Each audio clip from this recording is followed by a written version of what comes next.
Good morning, good afternoon, good evening, ma'am. So, we are the Group 7. Our topic is all about the reinforcing functions of feedback. First, we have reinforcement. So, Mr. Ayuno will discuss it po. So,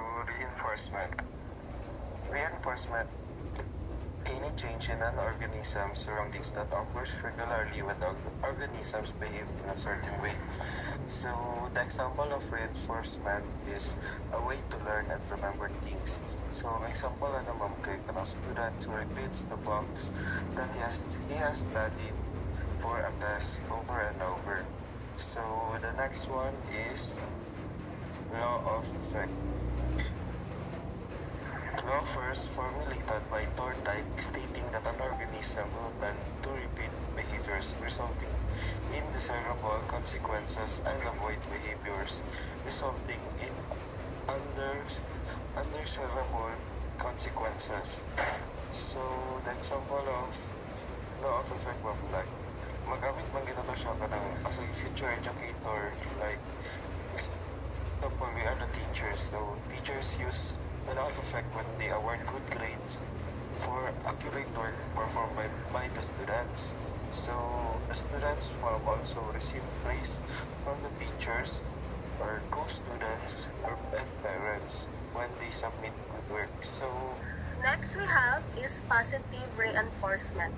It occurs when a response is followed by a desired consequences and increases the likelihood that the response will be repeated in the similar situations in the future.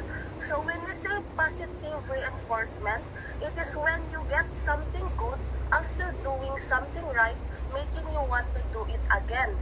For an example, if you answer a hard or tough questions in a math problem correctly, and then your teacher will give you a praise or extra credit, diba, you will feel motivated to keep answering the math problems.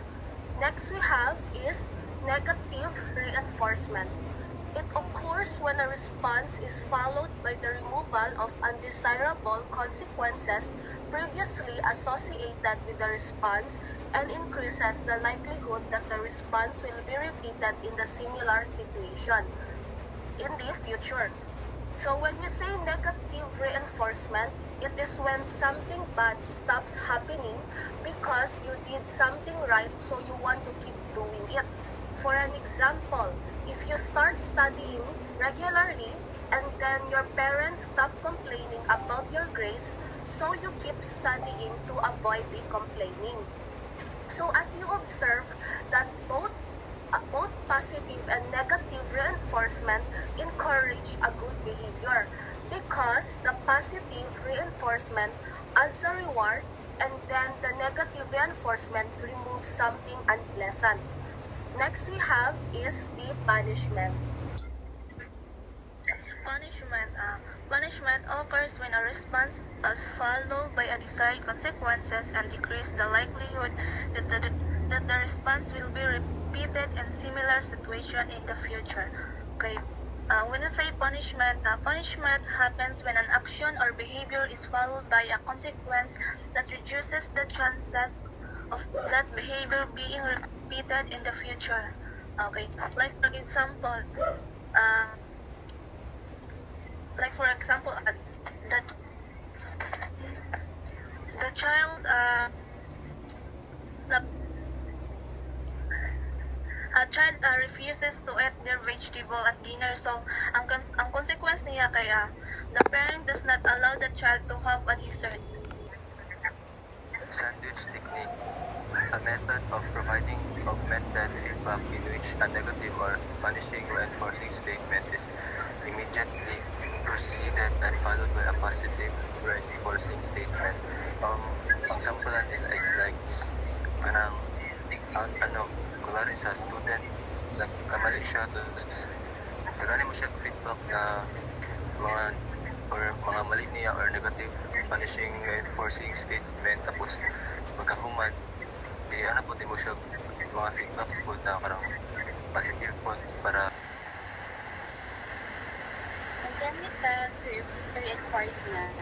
Reinforcement of a response after some but not always cases in which a contingency for reinforcement is present, often more powerful in shaping behavior that enforcement provided in everyday engaging situation. So dito, this means that desired behavior is not rewarded every time. Instead, the reward is given sometimes but not always so. So for example, sa bata kanang nag-learn siya paano magtali sa iyang sapatos. So kanang dili permanente dapat na kanang ang bata naka-learn siya magtayog sapatos sa taga nimo siya reward. So kanang kung maghatag kag reward kung needed pa siya but dili siya always kay kung pagkuan ka practice pa lang, pero diba dili man jud, nobody's perfect man jud. So every practice dili dapat maghatag kag reward, but pag once kanang ang bata kanang makabalo na jud siya, like kung unsaon pagtali sa sapatos, tapos kanang paano kanang himuonon, so dara makadawat ang bata og reward. So mao na siya ang natawag na intermittent reinforcement. So next, we have the precisions of feedback. So we have two types of precisions of feedback, which is qualitative and quantitative. First, we have qualitative.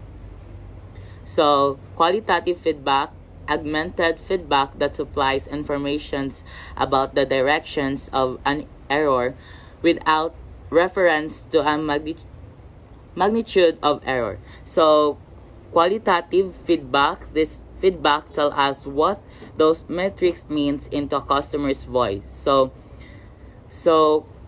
qualitative feedback is more on a dive to get a wider answers or insights into a customer's thoughts or opinions. So example ma'am is survey and interview po. So next, we have the quantitative feedback, augmented feedback that supplies information about both the directions and magnitude of an error is considered more precise than qualitative feedback. So sa quantitative naman is this feedback measures the actions we hope to see. So quantitative feedback is a number based using a quantifiable measurement process. So it also gives numeric insights into a data, which is useful for gathering a large number of answers from a customer quickly. So example is we have multiple choice questions and numerical users engagement data. Thank you, ma'am, and that's all for today.